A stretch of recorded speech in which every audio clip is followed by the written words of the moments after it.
વડાપ્રધાન નરેન્દ્ર મોદી તેમના આસામ પ્રવાસે છે. મોદી શનિવારે સવારે 5 થી 6 વાગ્યાની વચ્ચે કાઝીરંગા નેશનલ પાર્ક પહોંચ્યા હતા.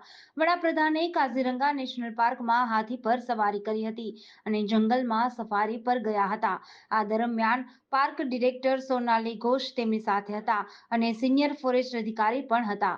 કાઝીરંગાને 1974માં રાષ્ટ્રીય ઉદ્યાનનો દરજ્જો મળ્યો હતો અને આ વર્ષે કાઝીરંગા આ સિદ્ધિની સુવર્ણ જયંતિની ઉજવણી કરી રહ્યું છે. પીએમ મોદી ઉત્તર પૂર્વના 2 દિવસના પ્રવાસ પર છે. તેઓ શુક્રવારે સાંજે આસામની રાજધાની તેજપુર પહોંચ્યા હતા. અહીં એરપોર્ટ પર સીએમ હિમંત બિસ્વા શર્માએ તેમનું સ્વાગત કર્યું હતું. આ પછી તેણે કાઝીરંગામાં રોડ શો કર્યો. ત્યારબાદ કાઝીરંગા નેશનલ પાર્કના ગેસ્ટ હાઉસમાં રાત્રિ રોકાણ કર્યું હતું. પીએમ બરનોઈથી ગુવાહાટી સુધીની ₹3,992 કરોડની પાઇપલાઇન પ્રોજેક્ટનો સમાવેશ થાય છે, જેમાં 768 કરોડના ખર્ચે ડિગબોઈ રિફાઇનરીના 0.65 મિલિયન મેટ્રિક ટનથી 1 મિલિયન મેટ્રિક ટન સુધીના વિસ્તરણ માટે શિલાન્યાસ કરશે.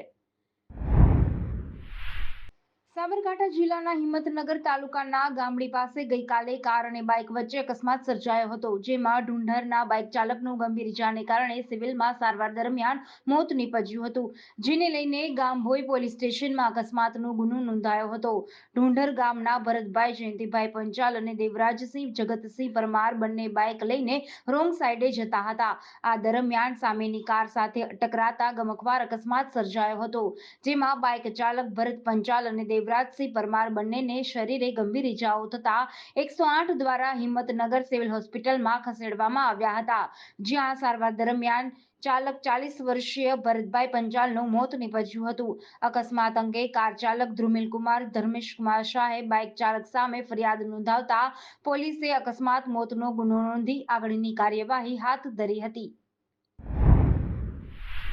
ગાઝામાં રાહત સામગ્રીની ડિલિવરી દરમિયાન દુર્ઘટનામાં 5 લોકોના મોત થયા છે. ગાઝા પટ્ટી પર એરક્રાફ્ટમાંથી રાહત સામગ્રીના બોક્સ નીચે નાખવામાં આવ્યા હતા, પરંતુ કેટલાક બોક્સના પેરાશૂટ ખુલ્યા નહોતા.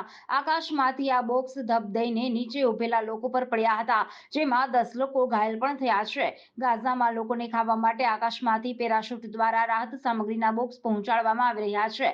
શુક્રવારે ફૂડ બોક્સ સાથે લગાવેલ એક પેરાશૂટ ખુલ્યું નહોતું અને તે બોક્સ લોકો પર પડ્યું હતું. ખરેખરમાં 7 ઓક્ટોબરથી શરૂ થયેલા ઇઝરાયલ-હમાસ યુદ્ધ વચ્ચે લોકોની મદદ માટે વિમાનમાંથી રાહત સામગ્રી નીચે નાખવામાં આવી રહી છે.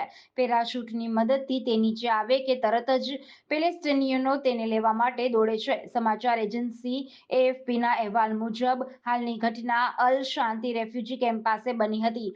લોકો અહીં ભોજન લેવા માટે ભેગા થયા હતા, પછી ફૂડ બોક્સ તેમના પર પડ્યું. ઇકોનોમિક ઓફેન્સ વિંગના પોલીસ ઇન્સ્પેક્ટર બીકે ખાચર 2 દિવસથી પત્નીની તબિયત નાદુરસ્ત હોવાનું કહીને રજા પર ઉતરી ગયા છે અને ક્યાં છે એ કોઈને પણ ખબર નથી. પરંતુ આટલી મોટી ઘટના અમદાવાદ ક્રાઇમ બ્રાન્ચના કેમ્પસમાં બન્યા બાદ સિનિયર અધિકારીએ કોઈ પણ કચાશ ન રહી જાય અને તપાસમાં દરેક મુદ્દાને આવરી લેવામાં આવે તે પ્રકારે સૂચના આપી છે. ખાચરના ખેલ કેવા હતા તે જાણવા માટે હવે તેમનો સ્ટાફ જ પોલીસને માહિતી આપશે, કારણ કે પોલીસને શંકા છે અને કેટલીક માહિતી પણ મળી છે. ખાચરના આ પ્રેમ સંબંધ વિશે તેના સ્ટાફના કેટલાક લોકોને ખબર હતી. હવે આ માટે તેઓના નિવેદનો લેવાની પ્રક્રિયા આવતીકાલથી શરૂ થશે અને મૃતક યુવતીના પરિવારજનોના પણ નિવેદન લેવાની પ્રક્રિયા હાથ ધરવામાં આવી છે. શહેરમાં ક્રાઇમ બ્રાન્ચ કેમ્પસમાં બુધવારે મહિલા ડોક્ટરે કરેલા આપઘાત મામલે પોલીસે તપાસ શરૂ કરી છે. મહિલા તબીબના આપઘાતની જાણ થતાં જ પીઆઈ ખાચર પત્ની બીમાર હોવાનું કહી 2 દિવસની રજા પર ઉતરી ગયા હતા, જે બાદ તેઓ ફરાર થઈ ગયા છે. ગાંધીનગરના કોલવડા ગામમાં આવેલ રાંગણી માતાના મંદિરે દર્શન કરવાના મુદ્દે ગામના 5 ભાઈઓએ રિક્ષા ચાલકને ગળદાપાટું લોખંડની પાઇપ વડે ઢોરમાર માર્યો હતો, તેમજ એસિડ એટેક કરવામાં આવ્યો હોવાની ફરિયાદ પેથાપુર પોલીસ મથકના ચોપડે નોંધવામાં આવી હતી. આ હુમલામાં આંખોનો ભાગ, ચહેરો, બરડો ગંભીર રીતે દાઝી જતા રિક્ષા ચાલકને સારવાર અર્થે ખસેડવામાં આવ્યો છે. ગાંધીનગરના કોલવડા ગામમાં રિક્ષા ચાલક ઉપર એસિડ વડે હુમલો કરવામાં આવતા ચકચાર મચી ગઈ છે. મંદિરે દર્શન નહીં કરવા આવવાનું કહીને 5 શખ્સોએ હિચકારો હુમલો કરતા રિક્ષા ચાલકને આંખે દેખાતું પણ બંધ થઈ ગયું હોવાની ફરિયાદ ઉઠી છે. હાલ રાજકોટમાં રહેતા કચ્છી કલાકાર ઓસ્માણ મીરને ભારત સરકારના સંગીત નાટ્ય અકાદમી દ્વારા રાષ્ટ્રીય એવોર્ડ એનાયત કરવામાં આવ્યો છે. બાદમાં રાજકોટ પોતાના નિવાસસ્થાને આવતા તેમનું પરિવાર દ્વારા ફૂલોના હાર પહેરાવી સ્વાગત કરવામાં આવ્યું હતું. તેમણે કહ્યું હતું કે રાષ્ટ્રપતિના હસ્તે નેશનલ એવોર્ડ મેળવવાની ખૂબ જ ખુશી છે અને આ એવોર્ડ મેળવતા વધુ સારું લોકભાગ્ય ગાયન લોકો સુધી પહોંચાડવાની જવાબદારી વધી ગઈ છે. તેમણે શ્રોતાઓ માથાના મુગટ સમાન છે તેમ કહી તેમનું પ્રખ્યાત ગીત મોર બની થનગાટ કરે લલકાર્યું હતું. ઓસ્માણ મીરે વધુમાં જણાવ્યું હતું કે ભારત સરકારના સંગીત નાટ્ય અકાદમી દ્વારા નેશનલ એવોર્ડ મળ્યો તેનાથી ખૂબ ખુશ છું. દિલ્હીના વિજ્ઞાન ભવન ખાતે રાષ્ટ્રપતિ દ્રૌપદી મુર્મુના હસ્તે રાષ્ટ્રીય કક્ષાનો એવોર્ડ એનાયત કરવામાં આવ્યો હતો, જેથી હવે લોકસંગીત અને સાંસ્કૃતિક વારસાને આગળ વધારવાનો પ્રયાસ કરીશ. મોરબીના શનાળા ગામ નજીક નવી મેડિકલ કોલેજ નિર્માણ પામી રહ્યું હોવાથી આજે ભરતી વેળાએ સ્લેબ તૂટી પડતા દુર્ઘટના સર્જાઈ હતી અને સ્લેબ તૂટી પડતા કામ કરી રહેલા 4 જેટલા શ્રમિકો દટાઈ ગયા હતા. ઘટનાની જાણ થતાં તંત્રમાં દોડધામ મચી હતી અને તુરંત જ રેસ્ક્યુ ઓપરેશન શરૂ કરાયું હતું, જેમાં દટાઈ ગયેલા 4 પૈકી 3 શ્રમિકોને બહાર કાઢવામાં સફળતા મળી છે, જેને સારવાર માટે હોસ્પિટલ મોકલ્યા છે, તો હજુ એક શ્રમિક દટાયેલ હોવાની માહિતી પ્રાપ્ત થઈ છે. ઘટનાની જાણ થતાં ટંકારા ધારાસભ્ય સ્થળ પર દોડી ગયા હતા અને કોન્ટ્રાક્ટરની બેદરકારી હશે તો કાર્યવાહી કરાશે તેમ જણાવ્યું હતું. જો કે પૂરતા સાધનો કેમ નહોતા તેવો પ્રશ્ન પૂછતા કોન્ટ્રાક્ટરને બોલાવી તપાસ કરવામાં આવશે તેમ જણાવ્યું હતું. એશિયાટિક સાવજોની સંખ્યા સૌરાષ્ટ્રમાં સૌથી વધુ અમરેલી જિલ્લામાં જોવા મળી રહી છે, જેના કારણે અવારનવાર સિંહો રહેણાંક વિસ્તારમાં આવી જવાના અનેક વિડીયો સોશિયલ મીડિયામાં વાયરલ થઈ ચૂક્યા છે. ત્યારે રહેણાંક વિસ્તારમાં સિંહણની લટારનો વધુ એક વિડીયો વાયરલ થયો છે.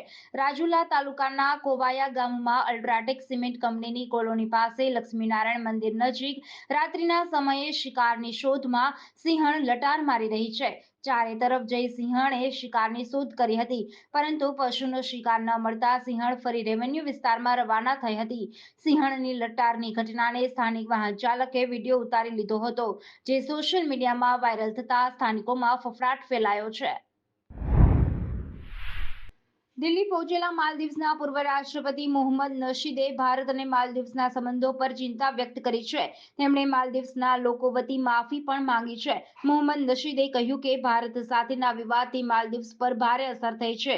હું આનાથી ખૂબ જ ચિંતિત છું. હું કહેવા માંગુ છું કે માલદીવ્સના લોકો દુઃખી છે. આ બાબતે અમને દુઃખ છે. અમે ઈચ્છીએ છીએ કે ભારતીય લોકો તેમની રજાઓમાં માલદીવ્સ ફરવા આવે. અમારા આતિથ્યમાં કોઈ ફેરફાર થશે નહીં. ભારતના ટુરિસ્ટ નથી આવતા, એમાં અમારી હાલત કફોડી થઈ ગઈ છે. પૂર્વ રાષ્ટ્રપતિ હાલમાં જ વડાપ્રધાન નરેન્દ્ર મોદીને પણ મળ્યા હતા અને કહ્યું હતું કે હું ગઈકાલે રાત્રે વડાપ્રધાન નરેન્દ્ર મોદીને મળ્યો હતો. પીએમ મોદીએ આપણા બધાને શુભેચ્છા પાઠવી હતી. હું પીએમ નરેન્દ્ર મોદીને ખૂબ મોટો સમર્થક છું અને વડાપ્રધાન નરેન્દ્ર મોદીને શુભેચ્છા પાઠવું છું.